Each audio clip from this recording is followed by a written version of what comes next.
a lot about King Gene. Like I say, I was 7 years old, when I left there.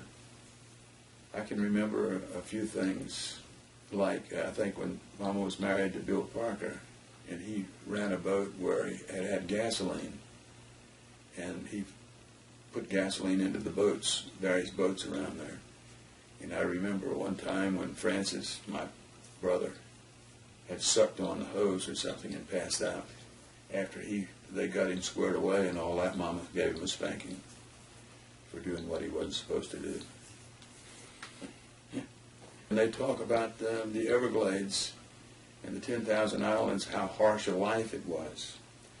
But I don't remember it as harsh. And my grandfather had a farm, so there was all kind of vegetables, and of course they were fishermen and so forth, and hunters, and so you had fish and animals, that were killed, and plus all the vegetables and various things like that.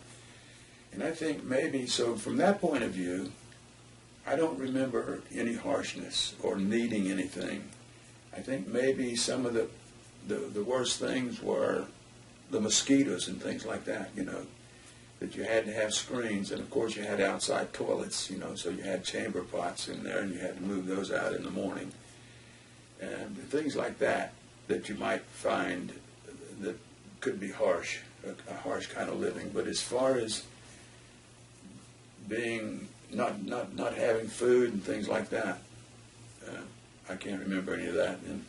And I guess I just wore the clothes that whatever they had, and it didn't mean anything to me, any different to me. But one thing that, and it was during this time, is they used to have a saying that children should be seen and not heard. And so if you stepped out of the way a little bit, you got a spanking right quick. Now I don't think they spank anybody. That's against the rules. But there you got a spanking. If you did something wrong, you got a spanking. That kind of thing. And we went everywhere by boat and things like that. What happened when a hurricane came along? I don't remember one exactly, but I seem like I remember hearing somewhere, or Mama telling me or something, that they had a hurricane came and they went up into the woods. Or there's all kind of little creeks and things like that you can get in and get out of the weather, so to speak. And I'm sure that's what they did there too. And of course they had their houses, they were wooden houses, of course. And they had them boarded up and things like that. And, you talk about houses, and I remember you didn't have necessary walls. You had covers or sheets or something that separated the rooms, so to speak. That's how you lived, yeah. It was, in that sense, I guess you could call it the harsh life was the like I say, the mosquitoes and things like that you had to live with all the time. And there's that picture of me with my two brothers standing up over there, and we lived. This is back, and I always wanted to live on the water, so to speak, or next to the water.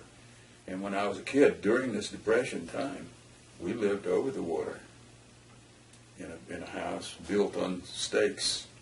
And I was underneath playing with my boat. I guess maybe I was 5 years old or something like that. And Mama forced me to come up so they could take a picture.